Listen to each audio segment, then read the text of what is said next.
Is it recording? Yep. Whole time. Yep.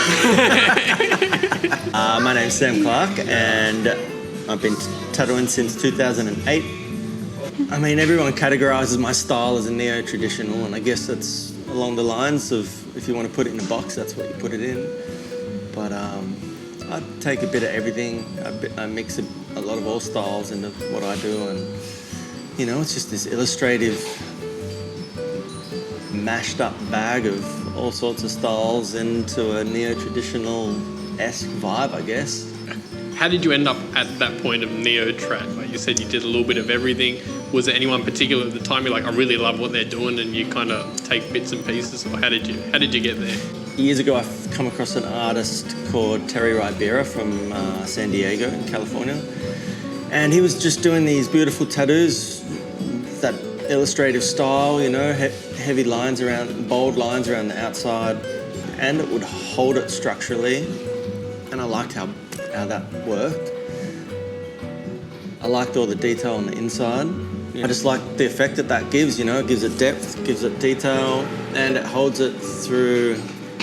A lot of people have damaged skin by the sun, and if some of the colours fall out, you've still got the lines and the foundation to kind of hold it together.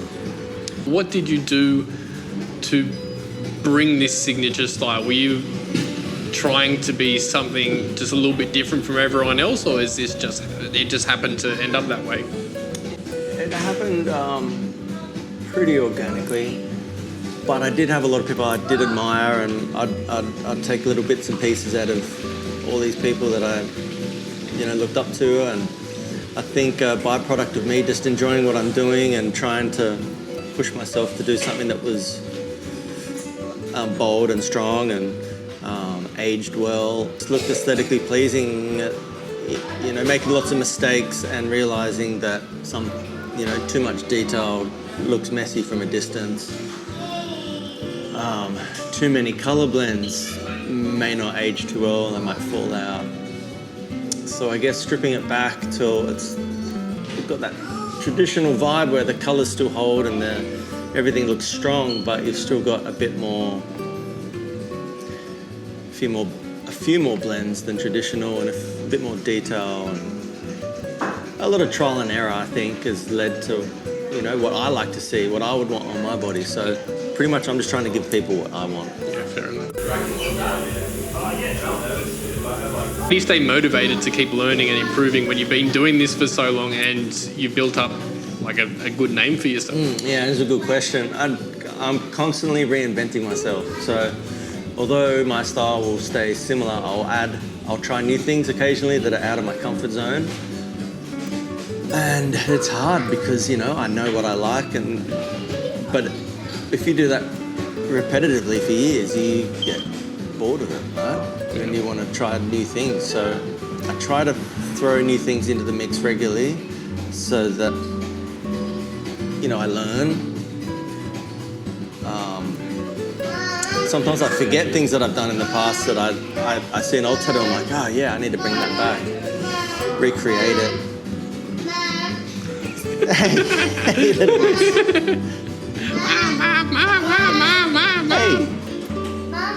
I think as soon as you think that you've made it and you found that thing, you just start going backwards. You start rolling back down the hill. You know, you've got to keep moving forward, otherwise, I don't know, you lose the drive and you lose the passion. You've got to keep testing yourself.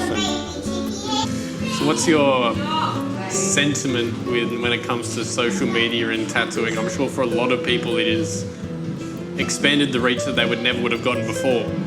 But like you mentioned, there's a lot of downsides. Like it's like a necessary evil, right? Like how else would we get discovered, and how else would we share our work without this? Which is free advertising, but it's kind of not free in a way. Like it steals a bit of your soul, I think. Yep. And I miss having that physical thing where you could look at your favourite artists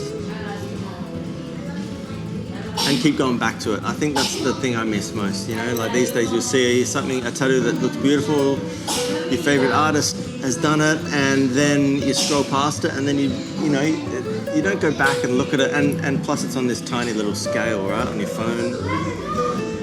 I think it'd be nice to see that on a A4 size piece of paper, you know, you can look at it, you can put it out in front of you and have breakfast and look at this, you know. We're just so distracted at the moment, I think, and I miss that, you know, the physical feel of holding artwork, holding a book with some art in it. But it's so useful at the same time because a lot of my clients wouldn't have found me without social media. So I have a love-hate, you know, relationship with it. I think most do. Yeah, and like, yeah, the way that it's set up now is that you've got to entertain people, and people have got this 3-second window of focus. Like, what the? Yeah. It's horrible. What advice do you have for those people out there who really want to make it work, but, you know, I think despite everything that's going on in the world, people are still getting tattooed. So to be able to get their share of the clientele, what are your thoughts on that? I'm just going to go back to what I did when I first started, right? So tattooing wasn't that popular. I had no friends that had tattoos. Yet I wanted to do this style of tattooing that wasn't really popular in Australia. So what I started to do was just draw what I wanted to do, the tattoos I wanted to see. And then I started offering the tattoos that I wanted to do to my friends for free so I could build a portfolio. And I just kept doing that until people started asking me for those tattoos. And I think that's, you know, I think that's the key, right? If you focus on your local market, they're the people that you want to engage with, because they're the people that are accessible to you. They're the people that matter, you know, like the social media likes, it helps, but it doesn't equate to clients, you know. I would go back to a bit more old school techniques, you know, making flyers, dropping flyers off, all the cafes, restaurants, you know. I'd be off, if I was starting out again, I'd be offering cheaper discounted tattoos for the things I wanted to do, all free, until I got that market of like their friends wanting tattoos off me, and I would push it that way. And I think the biggest thing with this art form is that people can see passion. So if you are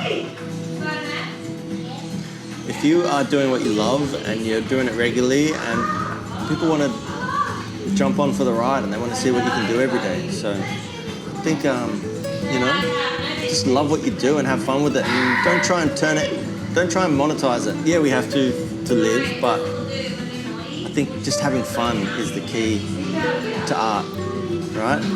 If you love what you do, then other people are going to start loving it.